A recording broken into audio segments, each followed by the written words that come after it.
So Wilma, your life has just been one inspirational sort of day by day. Everything is incredible that you've done, and you are such a well-loved musician. And I'm just wondering what the young Wilma from Suva would have thought about the Wilma who's sitting in front of me now.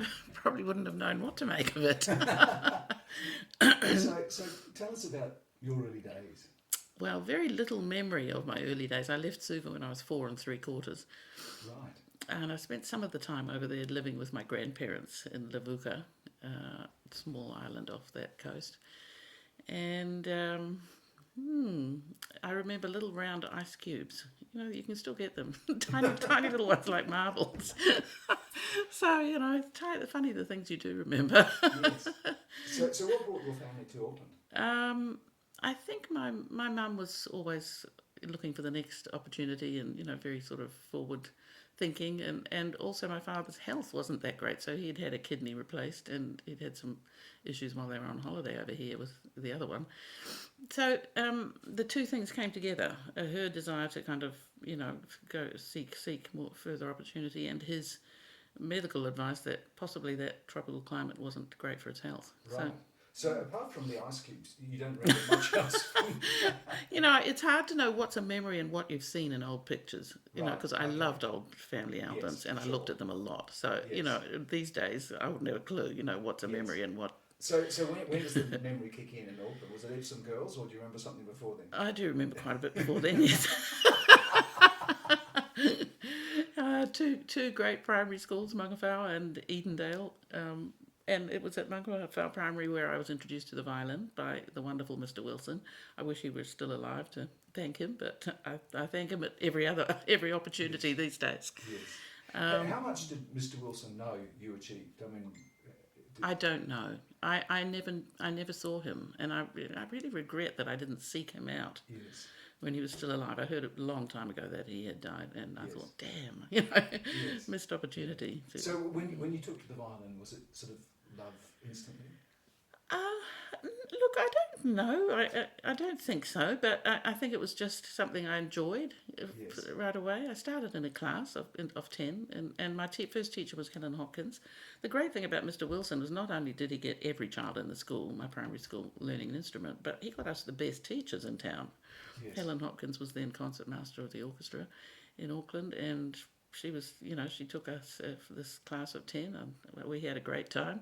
I think I probably was in that for about 6 months or so before I started having private lessons with Violet Lewis, another amazing teacher who taught many of the professionals in Auckland and who taught one of my later teachers, Heather Smith, who also taught many of the professionals of my generation and younger too, so including Jill Ansell from the NZSQ, who later became a very close colleague, of course.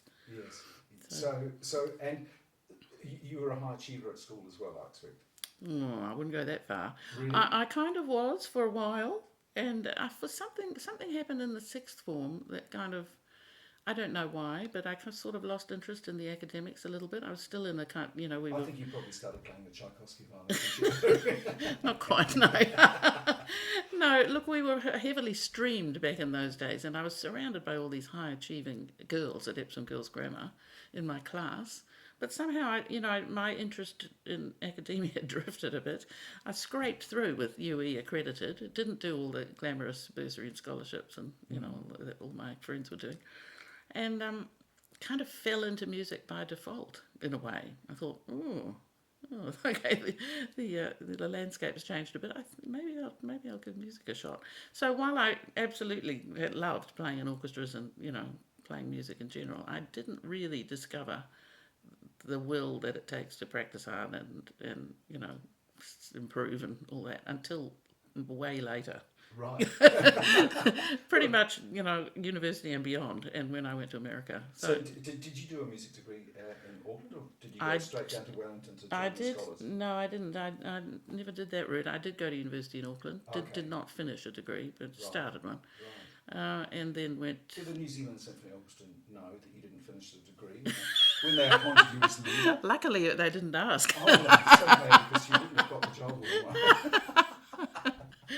But I had an early experience with the NZSO. So yeah, I left, Auckland, came down to Wellington, got a job when I was 19 or something, before going to Boston for Right. further study, where I also didn't get a degree. So really quite an Yes. illustrious student career. Well, I think we'll stop the video there. There's nothing of interest now. So tell me about Boston. Was that just a mind-blowing experience? It was fantastic. Great place to be a student and to live. Yes. I think if it had not been for the invitation to come back for the NZSQ, I'd still be there. Actually, it was a wonderful musical life there. Yes, yes. And you stayed in America.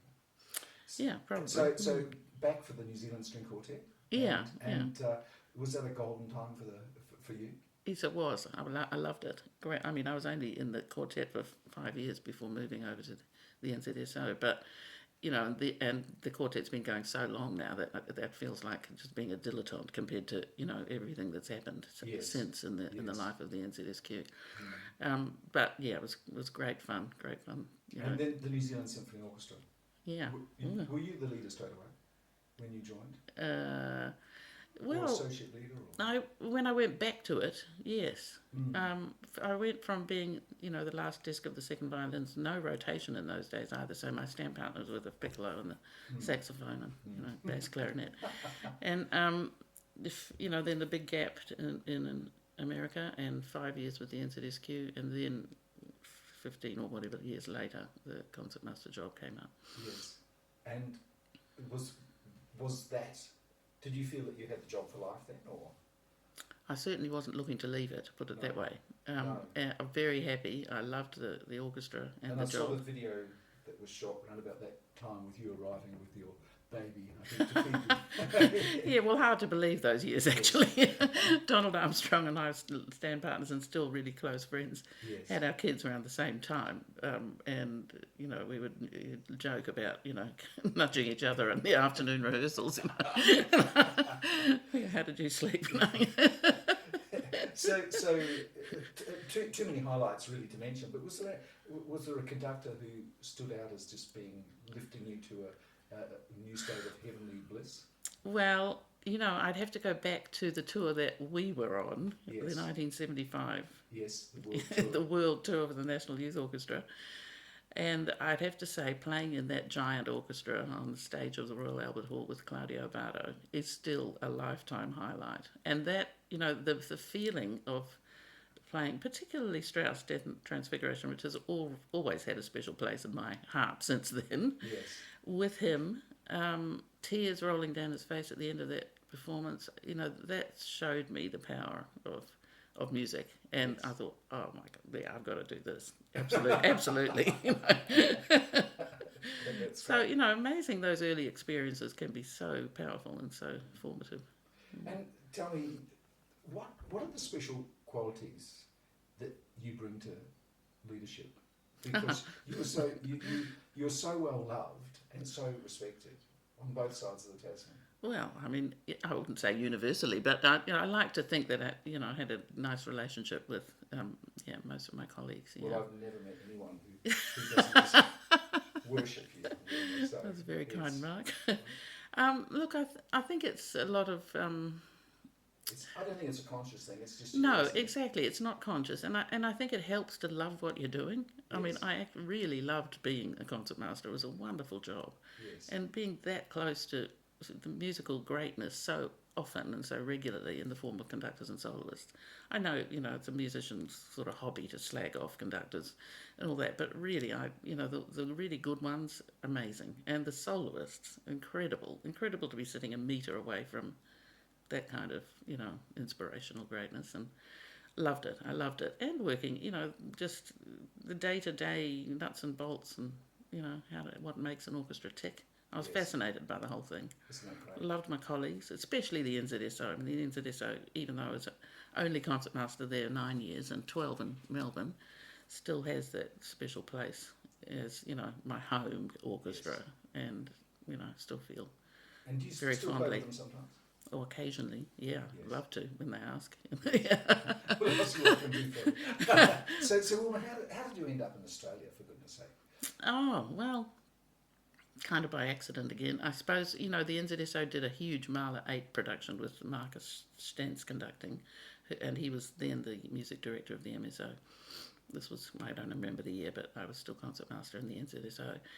And I think that connection, having worked with him already, possibly meant that I was on their list of guest concertmasters when they had a vacancy and needed some people to fill in.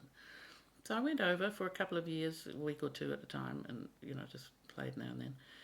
And then Barb Glasser, who coincidentally has now moved to New Zealand to be CEO of the Auckland Philharmonia Orchestra, got in touch and said, after having brought me over as a guest quite a few times, would you be interested in the actual job? And I thought, I hadn't been thinking along those lines at all. I was really happy with the NZSO.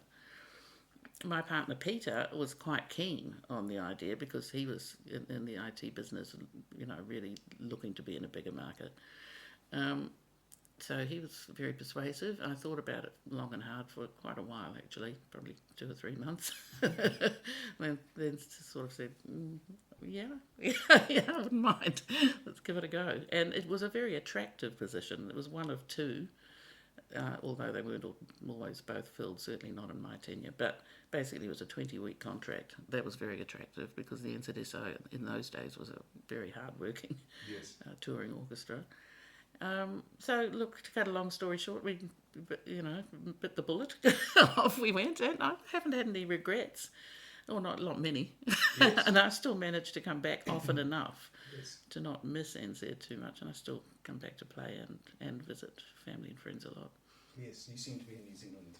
I'm very jealous. You seem to be here quite a lot. Yes, I do love coming back. And I've just recently been appointed to the NZSO board, so that actually has, increased my attachment, if anything. Right. So retirement?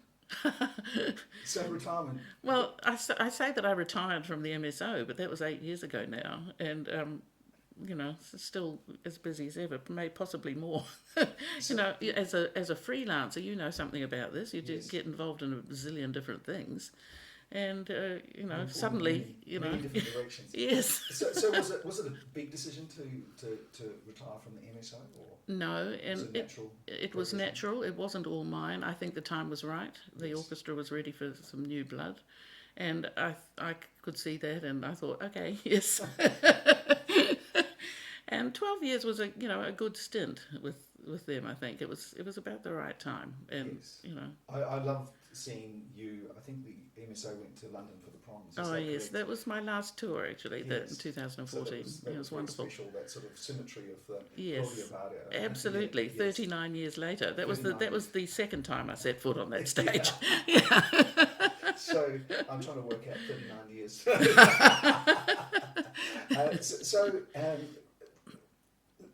The so-called retirement, which isn't, it takes you everywhere. You're very involved with Music of Viva in Australia. Yes. You're now on the board of the New Zealand Symphony Orchestra, which is a challenging time, isn't it? Yes, it is. It is, and I'm glad. I hope I can be useful, and I'm glad to be there at this time because I think it is really challenging at the moment. It's kind of a little bit dangerous even for our music at the moment. Yes, you probably feel that too. Yes, I think it's at a turning point, and it needs the best brains. So I'm thrilled that you're doing that. And involved with judging the Michael Hill Violin Yes, that's always a great thrill. I just had a wonderful week down in Aotearoa on the preliminary panel actually for next year's competition. Unexpectedly, I was filling in for Justine Cormack, who got COVID that week. Goodness gracious. So can I just ask you, because to me it's mesmerising when you sort of say that you're doing this competition. How does the process work in the preliminary round?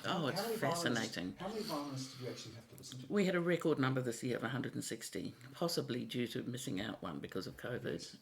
160. 160 applicants from all over the world.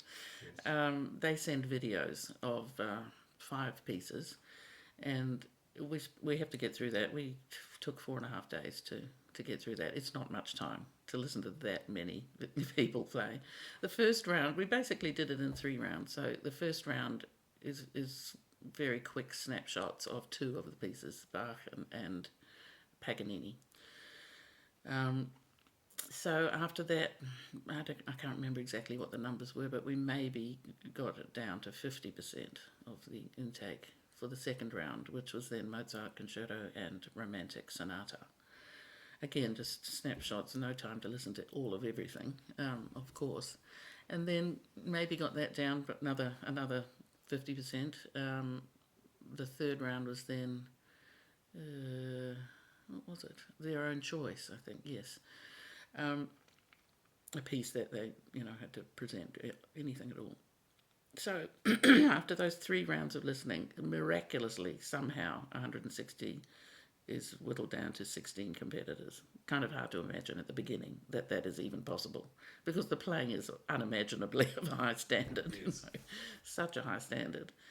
Usually the Mozart, I have done that preliminary panel a couple of times before, and in the past the Mozart concerto has been a real, sorts people out quite well. It's translucent. Yes. This time, not so easy. Everybody was really fabulous. It was very, very difficult.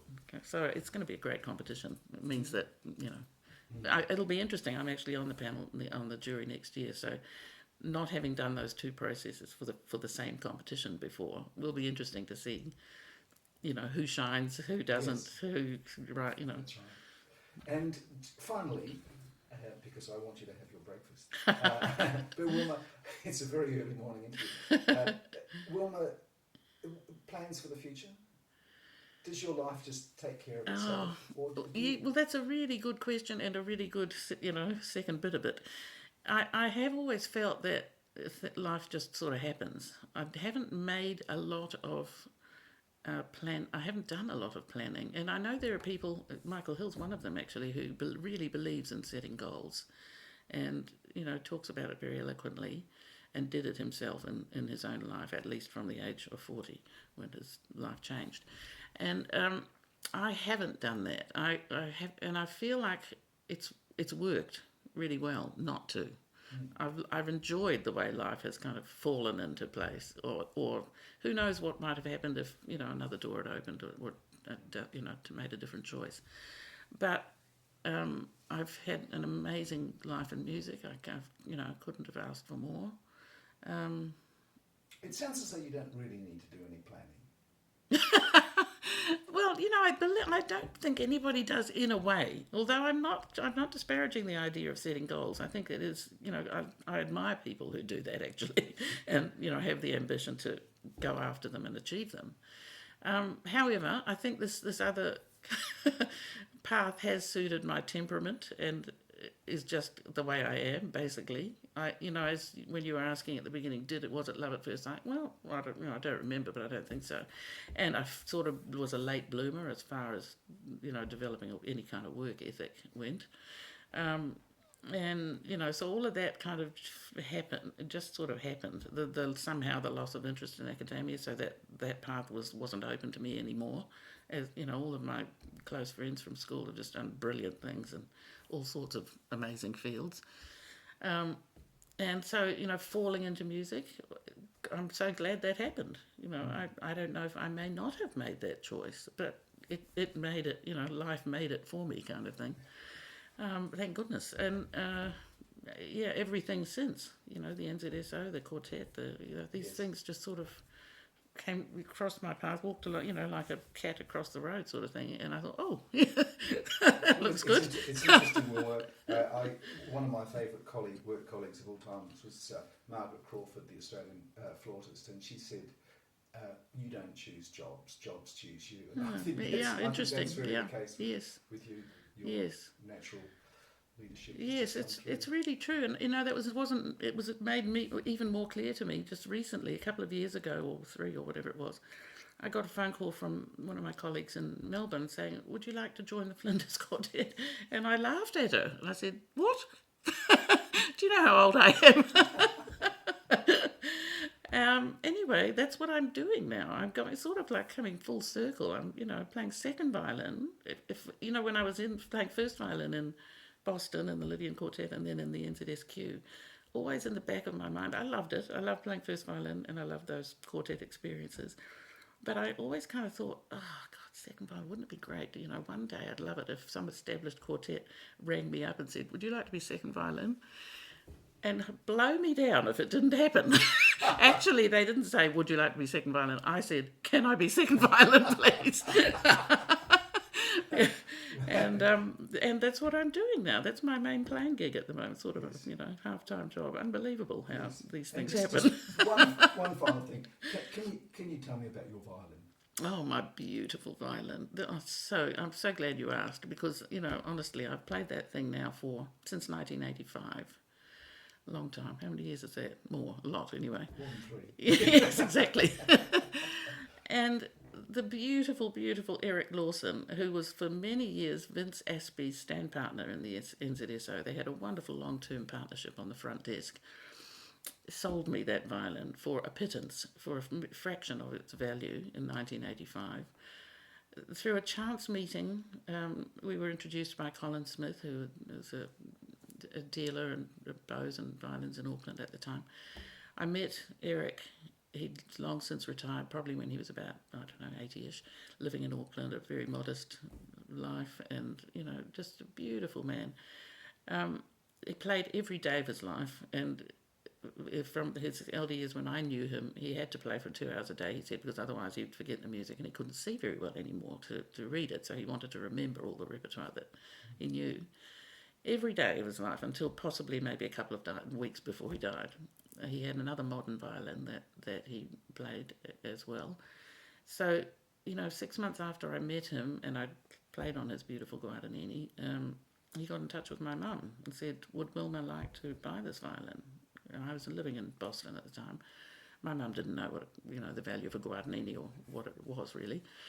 And she rang me and I said, well, I can't afford a Guadagnini. I just finished being a student, basically, and was, in a starting up quartet and, trying to make ends meet.